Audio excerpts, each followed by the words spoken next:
هەواڵی خۆش لەسەر دابەشکردنی موچەی مانجی پێنجی موچەخۆرانی هەرێمی کوردستان نییە. کەمێک پێش ئێستا سەرچاوەیەکی باڵا لە وەزارەتی دارایی هەرێمی کوردستان بە زوومی ڕاگەیاند سەر لە بەیانی ئەمڕۆ سەرجەم بانکەکان لە هەرێمی کوردستان ئاگادار کراونەتەوە لەلایەن وەزارەتی داراییەوە دابەشکردنی موچەی مانجی پێنجی موچەخۆرانی هەرێمی کوردستان دوا دەکەوێت. ئەمەش دوای نووسراوێکی طەیب سامی وەزیری دارایی عێراق هات کە دوێنێ ئاراستەی نوێنەرایەتی حکوومەت هەرێمی کوردستانی لە بەغداد کردووە دەڵێت چی دیکە موچە بۆ هەرێمی کوردستان نانێرێت. ئەمە تەنها ڕاگررتنی موچەی مانگێک نییە بەڵکو ڕاگررتنی تەواوی موچەی مانگەکانە لە داهاتوودا بۆ هەرێمی کوردستان. لە شەوی ڕابردووەوە هەریەکە لە ئامانج ڕەحیم سکرتێری ئەنجومەنی وەزیرانی هەرێمی کوردستان، ئومێد سەباح سەرۆکی دیوانی ئەنجومەنی وەزیرانی هەرێمی کوردستان، عەبدولحەکیم خەسرە و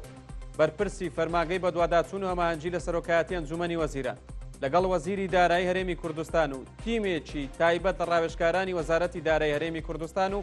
بەڕێوەبەری گشتی ژمێریاری لە وەزارەتی دارایی هەرێمی کوردستان سەرقاڵی نووسینی راپۆرتێکن وەکو وەڵامێک بۆ نووسراوەکەی طەیب سامی وەزیری دارایی عێراق. وەڵامەکە وەڵامێکی سیاسی نییە بەڵکو وەڵامێکی پڕ لە داتا و زانیاریە کە حکوومەتی هەرێمی کوردستان وەکو وەڵام بەرامبەر بە وەزارەتی دارایی عێراق و سەرۆکایەتی ئەنجومەنی وەزیرانی عێراق بەکاری دێنێت و کەمێکی دیکە بڕیار وایە دوای ئامادەکردنی راپۆرتەکە بە فەرمی بڵاو بکرێتەوە. راپۆرتەکە بە ئامانجی وەزارەتی دارایی هەرێمی کوردستان و سەرۆکایەتی ئەنجومەنی وەزیرانی هەرێمی کوردستان ئامادە دەکرێت. وەڵامی وەزارەتی دارایی هەرێمی کوردستان تەنها وەڵامی وەزارەتێک نییە بۆ وەزارەتی دارایی عێراق بەڵکو وەڵامی حکوومەتی هەرێمی کوردستانە بۆ ڕاگررتنی موچەی موچەخۆرانی هەرێمی کوردستان لەلایەن وەزیری دارایی عێراقەوە طەیب سامی. ئەمانە نوێترین زانیارین لەسەر دوایین گۆڕانکاریەکان سەبارەت بە ڕاگررتنی موچەی موچەخۆرانی هەرێمی کوردستان لەلایەن بەغدادەوە. هەوڵەکان لە بەغدادیشەوە دەستیان پێکردووە. ئەمڕۆ چەند پەرلەمانتارێک وەزیری دارایی عێراقیان بینیوە. ئاکان فاهمی زوومی بەغداد لەسەر بینینی ئەو پەرلەمانتارانە لەگەڵ طەیب سامی و کۆبوونەوەیان زانیاری زیاترمان پێدەدات. ئاکام پێم بڵێ وردەکاری کۆبوونەوەی هەند ئەو پەرلەمانتارانی ئەمڕۆ چایان بە طەیب سامی وەزیری دارایی عێراق کەوتووە چییە؟ بەڵێ ڕاستخۆی طەیب سامی ئەمڕۆ دوار ڕۆژە لە وەزارەت دەبێ و ئیتر ئەمڕۆ سەفەری سعودیا دەکا. هەرم پەرلەمانتارانەی کە بینیەتی بە زووی لەگەڵیانە کۆبووەتەوە. من لەگەڵ خەلی دۆسی پەرلەمانتار لە لیژنەی دارایی پەرلەمانی عێراق ئەمان کاتیشدا لە فراکسیۆنی پارتیا قسەمان کردووە ئەو باسی ئەو نووسراوەم لەگەڵ کردووە کە ئایا ئەو کێشەی ئەو نووسراوە چییە و بۆچی طەیب سامی لەم کاتەدا وتوێتی کە پارە نانێرم بۆ هەرێمی کوردستان. خەلیل دۆسکی دەڵێ یعنی نووسراوەکە هەڵەی تێدایە و هەروەها ینی بڕیارێکە و فەرز کراوە لەسەر طەیب سامی. یعنی واتە طەیب سامی بە خودی خۆی تەنیا ئەو نووسراوەی نەکردووە. دەڵێ سوودانی فشاری خستۆتە سەری و سوودانی ئاگادارە لە هەموو ئەو نووسراو ئەو بڕیارانی کە لەلایەن طەیب سامیەوە درراوە. یعنی هیچێک لەوانی کە باسی کرد دەڵێ ڕۆژانە 400,000 بەرمیل لەسەر حکوومەتی هەرێمی کوردستان حساب کراوە بە گوێرەی نووسراوەکە لە 2023ەوە واتە مانگانە دەکاتە 700 ملیار دلار. یعنی ئەمە لە کاتێکدایە بە بڕیاری دادگای پاریس لە 2023 لە مانگی پێنجی یاخود لە 5 ئاداری 2023 نەوتی هەرێمی کوردستان ڕاگیراوە و هەروەها ئەو نەوتی کە هەرێمی کوردستان بۆ داهاتی ناوخۆ ڕەوانەی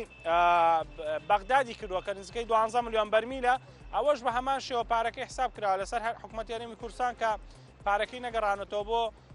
بەغداد. ئەمە بە گوێرەی هەمووی ئەو نووسراوانە. یعنی دەڵێ نووسراوەکە هەڵی تێدایە و طەیب سامیش دەزانێت کە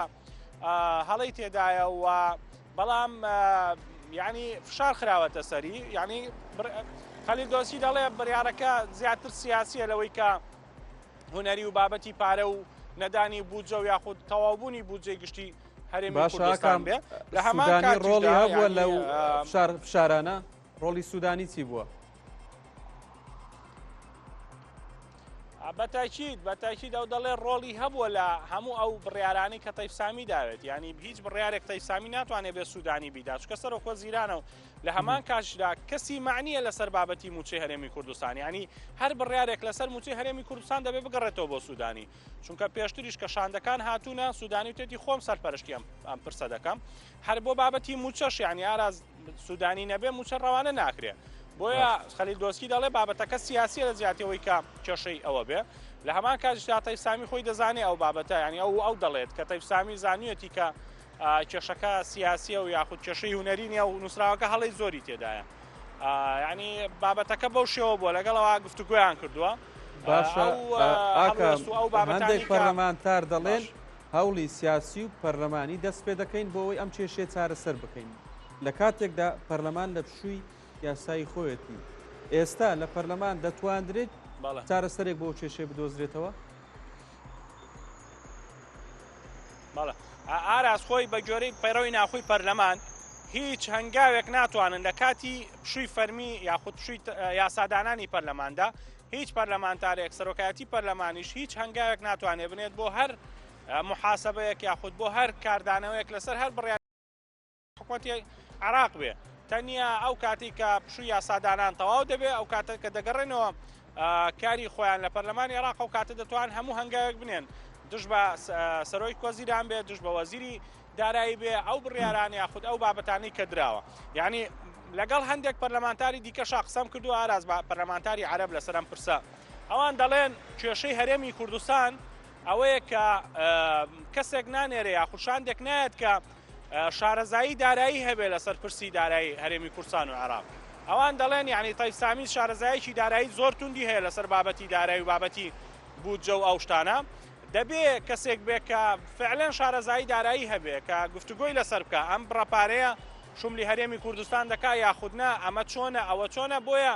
یعنی پەرلەمانتارانی عەرەبیش دەڵێن بابەتەکە بە بەیاننامە تەواو نابێ، بابەتەکە بە کێشەکە هەردێک قوڵتر دەبێتەوە، نامانوێت زیاتر قوڵ بێ، بابەتی هەڵبژاردن لە پێشە دەیانوێت زیاتر ینی چارەسەر ڕێگەی چارە بۆ ئەو بابەتە بدۆزنەوە، بۆیە دەبێت شاندێکی باڵای دارایی بێتە بەغدا لەگەڵ تەیف سامی کۆ بێتەوە، ئەمیش دوایەوەی کە لە حەج دێتەوە، چونکە خۆ دەزانێت ئێستا دەچێتە حەج و پرۆسەی حەجی هەیە، ئەمڕۆ دوا ڕۆژێتی لا وزارەت دەبێت سەفەر بکە، ئەمە بە گوێرەی ئەو زانیارانی کە دەستمان گەیشتووە دەبێت بچێتە سعودی، ینی بابەتەکە درێژە دەخایێنێ ئاراز بە ئاسانی چارەسەر نابێ. هەر بژی زۆر سوپاس ئاکەم دەستخۆش. هەرسەبارەت بەم کێشەیە سەرۆکی فراکسیۆنی پارتی لە پەرلەمانی عێراق دەڵێت بڕیاری نەناردنی موچەی فەرمانبەرانی هەرێمی کوردستان لەلایەن وەزارەتی دارایی عێراق سیاسیە. فراکسیۆنە کوردستانیەکان لەو بارەیەوە گفتوگۆیان کردووە، بڕیاریانداوە یاداشتێک بدەنە محەممەد شیع سوودانی، ئەو گوتی حکوومەتی عێراق پابەندیەکانی بەرامبەر هەرێمی کوردستان جێبەجێ نەکردو. دیارە ئەو دیهی ئەو بریارە بەرز وەزیرە دارایی دای یا حکومەت اتحادی بریارەکە سیاسیە ئەم وەکی فراکسیۆنێن کوردستانی مەگرۆپەکێ هەی مەگفتوگویا کردی سەروی بابەتی ئەم باش زانین و کامەت ناف عەتڵە تەشریعی داینە بەس دیهی بە پێکڤە ئەم وەکی سەرۆکت فراکسیۆنێن ئەم بێژینیەت پەرلەمانە عێراقێ وبيكفا طبعا اندامانجي الجال مدابون ما قفت جويا كاكل سلفي بابتي يا داشنا ما كدينا سرك وزيران مع اعتراضك هي كل سلفي بابتي حتى انه طبعا لجنه مالي يا برلمان عراقي دواكاري كربكو ام بيجين نفقات فعليه عراقي يد حكومه اتحادي همي وزاره الماليه بدت حتى انه كوزاره الماليه تنها بس هي قانون دوي دابوي افجاويت جوا در انجام در كفتكو على اساس حكومه هرم كردستان زادت الانفاق الفعلي اخي ورقرتي حتى انه كوي اصلا داتنا بريكرينا فافتش تبراسي مرات تاكري وام وكيف راكسيان كردستاني وكي تاكيد كما ياداشنا ما كدرينا سرك وزيران مع اعتراض سلبي تشتيكري يعني حكومه اتحادي حتى انه كبراسي امادنينا التزامات تدخو برامبري حكومه هرم كردستان. دکتۆر بەشیر حەداد زێگری سەرۆکی پەرلەمانی عێراق لە خولی پێشوو هەر سەرەما مابەت کەمێک پێشەستا قسەی بۆ ڕۆژنامە نووسان کردووە دەیگوازینەوە. سەبارەت بە بەغدا بەکاردانەوەی بەغدا ئەمە سەبەبەکەی چییە؟ والله ئەمە يعني ساڵانێکە کە تۆ مامەڵە لەگەڵ بەغدا دەکەی بۆ خۆشمان لە بەغدا بووین یعنی ناواخن و عەقڵیەتی ئەوانەمان خوێندوێتەوە عەقڵیەتی ئەوانە بە هیچ شێوەیەک لەگەڵ ئەوە نین کە هەرێمی کوردستان هەرێمێکی ئارام و خەڵکەکەی بە خۆشی و بە ئاشتی بژی لەبەر ئەوە ئەوانەکو گوتمان زۆر جاریش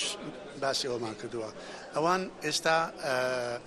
ئەنی خەریکە بڵێن پاشگەز بوونەتەوە لە سیستمی فیدرالی لەو دەستوری کە هەیە و گەورەترین بەڵگەش ئەوەیەکە ینی خەڵکی خۆیان دەترسێنن لە دروستکردنی هەرێمی دیکە مەجال نادەن ڕێگە نادەن لە دروستبوونی هەرێمی دیکە و دەیانەوێت ئەو هەموو پاڵەپەست و گوشارەش لەسەر هەرێمی کوردستان دروست بکەن بۆی بە خەڵکی خۆیان بڵێ بزان ئەگەر داوای هەرێم بکەن ئاواتان لێ بەسەر بێ لە دوای ئەم ڕێکەوتنە گەورەی واشنگتن کە جەنابی سەرۆکی حکوومەت لەگەڵ چەند کۆمپانیای ئەمریکی کردی ئەم مووقفەی بەغداد چاوەڕوان کراو بوو بەڕاستی ئەمە مەسلەیەکی سیاسیە هیچ مەسلەیەکی فەنی نییە و مەسلەیەکی با بڵێن کتاب و ناویان ئەمە نەناردەوە ئەمە هاتووە بەشت ئەوەندەی بەشت ئەوەندە نییە بابەتەکە سیاسیە و پێویستی بە چارەسەرێکی سیاسی هەیە دەنا ئەگەر مەسلە بابەتێکی ڕقم و ژمارەی حیسابی بێ ئەگەر ئەوان دەڵێن ئەوەندە بەشتان بۆ هاتووە باشە ئەوەندە لە چەند بەشی هەرێمی کوردستان پشتی هەرێمی کوردستان لە کۆی بودجەکانی ساڵی 2019 و 2021 و تا ئێستا چەندە طبعاً پشت هەرێمی کوردستان ناو بودجەدا تەنها بودجە نییە 4-5 جۆرە بودجەیە کە هیچێکیان نەهاتووە تەنها موچە دێ ئەوش بە نیوەچڵی موچەیە بودجەی وەبەرهێنانە بودجەی تەشغیلیە بودجەی پەرەپێدانی پارێزگاکانە جگە لە بابەتی دیکەش بۆی ئەوانە دیکە هیچێکی نەهاتووە تەنها موچە هاتووە ئەوش بە نیوەچڵی کەواتە ئەگەر ئێستا حساب بکرێ کۆی پشتی هەرێمی کوردستان لە 2019 تاکو ئێستا پشتێکی زۆر لای بەغدا ماوە ئەگەر بشڵێن ئێستا هەرێمی کوردستان داهاتی نانەوتی وەکو پێویست نانێرێ ئەوش لەبەر ئەوەیە کە بەڕای من لەبەر ئەوەیە کە بەشە بودجەکانی دیکە نایە نەپەرەپێدانی پارێزگاکان دێ نەبودجەی وەبەرهێنان دێ نەبودجەی تەشغیلی دێ باش هەرێمی کوردستان لە چێوانە پڕ بکاتەوە ئەگەر تۆ بەشی تۆ بدا بەڵام تۆ بەشی ئێمە نەدەی ئەمە وابزانام کێشەکە لێرەیە فلەبەر ئەوە ئەمە بابەتێکی سیاسیە بۆ پێویستی بە چارەسەرێکی سیاسی هەیە ئەمە عقلی ئەوان ئەی کورد چی بکە باشە کورد بەچی عقلێک بەچی داتایەک بەچی فشارێک دەدەمێش کورد بە عقلێکی یەگرتوویەوە پێویستە مامەڵە لەگەڵ بەغدا بکە ئەمە دەردی ئێمەیە ئەگەر بە یەک هەڵوێستی بە یەک خیتاب بە یەک گوتاری سیاسی مامەڵە لەگەڵ بەغدا نەکرێ ئەم بابەتە نەکار ئەوا دەبینی خراپتریش دەبێت بۆیە کورد پێویستە لایەنە سیاسیەکان بە یەک گوتار مامەڵە لەگەڵ بەغدا بکەن و بەهێزەوە ئەم جارە بەڕاستی خاڵ لەسەر پیتەکان دابنرێت. بریکاری پێشووی وەزارەتی دارایی عێراق دەڵێت تەیب سامی داردەستێکی سیاسیە بۆ مەرامی سیاسی بانگەشی هەڵبژاردن و شارکردن لەسەر هەرێمی کوردستان بەکاردەهێنرێت. ڕێباز حەملان ئاماژەی بەوە کردووە لیستی موچەی مانجی 5 هیچ کێشەیەکی یاسایی و ئیداری و دارایی نییە. بڕیاری نەناردنی موچەی هەرێمی کوردستان سیاسیە دژی بەرژەوەندەکانی خەڵکی کوردستان. هەروەها بڕیارەکە ڕێز نەگرتنە لە دەستور و یاسای بودجە و بڕیاری دادگای فیدراڵی کە بەغداد پابەند دەکات بە پێدانی موچەی موچەخۆران و دەرکردنی لە کێشە و ململانێ سیاسەکە.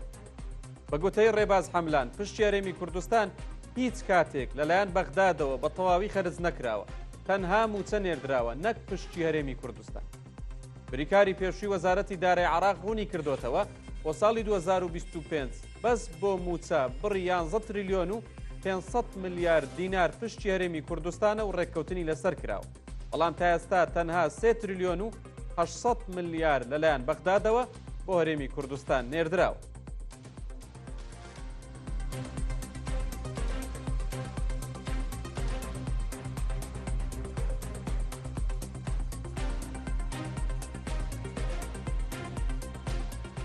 نوێنەرایەتی حکومەتی هەرێمی کوردستانیش لە بەغداد دەڵێت نووسراوەکەی وەزارەتی دارایی عێراق بۆ ڕاگررتنی موچەی هەرێمی کوردستان شارێکی سیاسیە و هیچ پاساوێکی یاسایی و لۆشیچی نییە. بەختیار حاجی حەمەد بەڕێوەبەری گشتی پەیوەندیەکان لە نوێنەرایەتی حکومەتی هەرێمی کوردستان لە بەغداد لە ڕاگەیەندراوێکدا ئاماژەی بەوە کردووە وەزارەتی دارایی دەیەوێت بەو نووسراوە فشار لە حکومەتی هەرێمی کوردستان بکات بۆ پاشگەزبوونەوەی لەو دوو گرێبەستە غازیەی لەگەڵ کۆمپانیا ئەمریکیەکان واژۆی کردووە. پاساوەکانی نووسراوەکە بێبنەمان حکومەتی عێراق تاوەکو ئێستا هیچ پارەیەکی بۆ بودجەی وەبەرهێنان نەناردووە. ئەو ڕێژێش لە نووسراوەکەدا هاتووە موچە ناگرێتەوە و تایبەتە بە بودجەی وەبەرهێنان. بۆ ئێستا کاتی ئەوەیە هێزە کوردستانیەکان بە یەکدەنجی و یەکڕیزی هەڵوێست وەربگرن دژی سیاسەتی برسیکردنی خەڵکی کوردستان کە شێوازێکی نوێی ئەنفال و کۆمەڵکوژیە.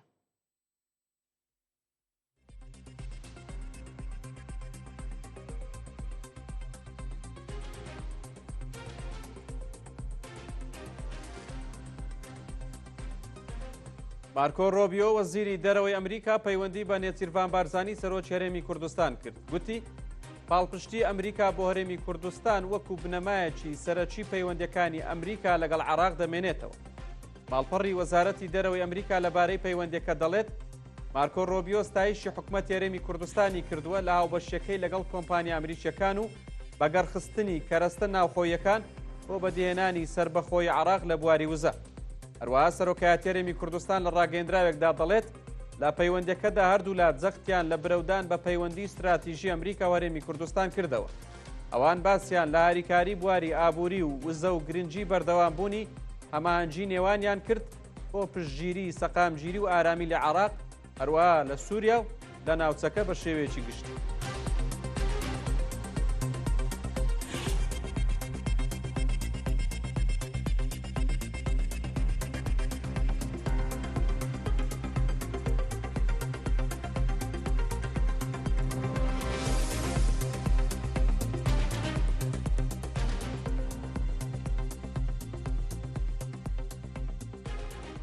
هەرسەبارەت بە ڕاگررتنی موچێ موچەخۆرانی هەرێمی کوردستان لەلایەن وەزارەتی دارایی عێراق من میوانێکی تایبەتم لە دهۆک لەگەڵ دەبێت بەڕێز عومەر کۆچەر ئەندامی پەرلەمانی عێراق میوانمە. کاک عومەر سڵاوت لێ بێت بەخێر بێت بۆ زووم ماندوو نەبی. مێژوو جارێک کە خۆی دووبارە کردەوە ڕاگررتنی موچێ موچەخۆرانی هەرێمی کوردستان هاوشێوەی ڕاگررتنی بەشە بودجەی هەرێمی کوردستان لە ساڵی 2014ەوە. ئەمجارە ئەم کێشەیە چۆن چارەسەر دەکرێت؟ عليكم السلام سوپاس کاک ئاراز بۆم دەرفەتە. ئەف کێشە مخابن ینی بووە جهێ دڵئێشێ بۆ خەڵکێمە بۆ جەماوەرێ vê herêmê yanî hemî gavawekî cemawerê tepaneyê lê hatiye yê Barcelona û Riyalê lê hatiye ka Bexda çi got, Tayf Samî çi got, herêmê çi got, Wezareta Darayî çi got û hemî cemawereke çaverê kadekî golê serkêketin. Heyf û mixabin rojê tosayê pîroz û xelk çaverê yanî mûçexo û cejnê mûçe ev deng û basêt nexweş ser dabên yanî ev e نتیجه سیاست سقطن سیاست خلطن ما مثلا کا کردیا هید بجیتن اگنشایی کی گویی بلا دو بینه من یعنی ما هشتا کشا نفتل گل چوناوی و ترکی یا راوستیا و امزانین محکمه دولی سراتن اما بگاوی کشا غازی جی چنجاره کادی تین نسر به اف سیاست راستی وی رنگی بس هاولاتی بس موچخور بس فرمانبر قربانیت دتن اوه يعني نتيجة انجامت سياسات خلتن يد ده صلاة كتن حكمتك كار بريكر هشتا حكمت نهات يا بيكينان شرعيتني بشيتن جاري قريبستا بكتنو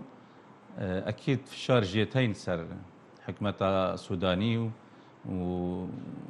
برف هالبجارتنا متشينو سياسات مزایدات دیت دای نکردن هر یک جماعتی خوب کشیدنو کی بیت قربانی موچخور و خلک به توانی به گناه یک کارت کردنو موچی نوار گرید. زور باشه. چهار سری قناعتم من چهار سری دبسیار کچار. یاساییه دستوریه.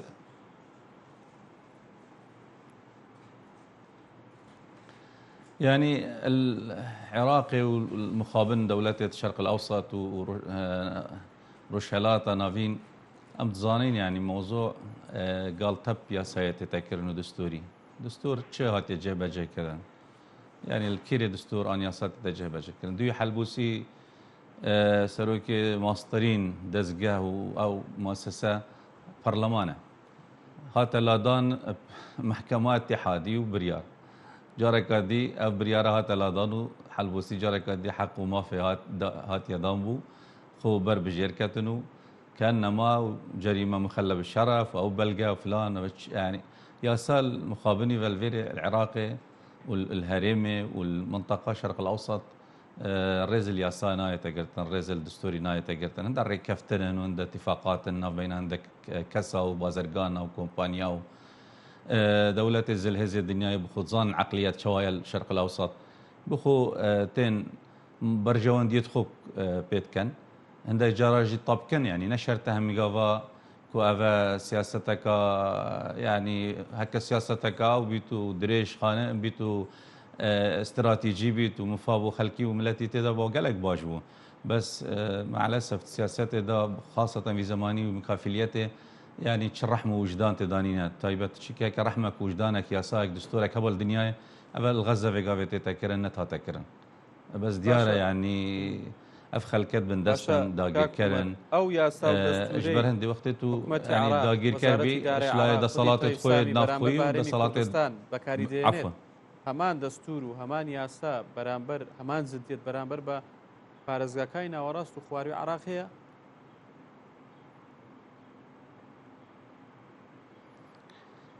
يعني أكيد ناكاتن القل بس كان بيجي القل مكون ديتري السنة بلي يعني خرابت الفي القل مكون السنة هات يكرن أو يعني برجواندية دولية أو محاولة كان في توازن بشكل هالراجل يعني العراق خرب توافقات بريفا بشي جارك قاعد مكون السني بشكل يعني حلوسي تنفيسة قاديدا زفران دافت ساحد أو القل هرمي نظام أبا دبيتا خفكك طومكك وكيا ريفراندومي چونكي سياسة أمريكا سياستها قالك بوجداننا المنطقة والقل حتى القل كردا يعني ريفراندوم تشكر أمريكا ما هالبيسوي شو يعني أكيد جير بجير جيت يعني ريكا بيدايو جلوبا كسب بولكريو نهم وصا يعني كرت أبدا هم هدج من تخونه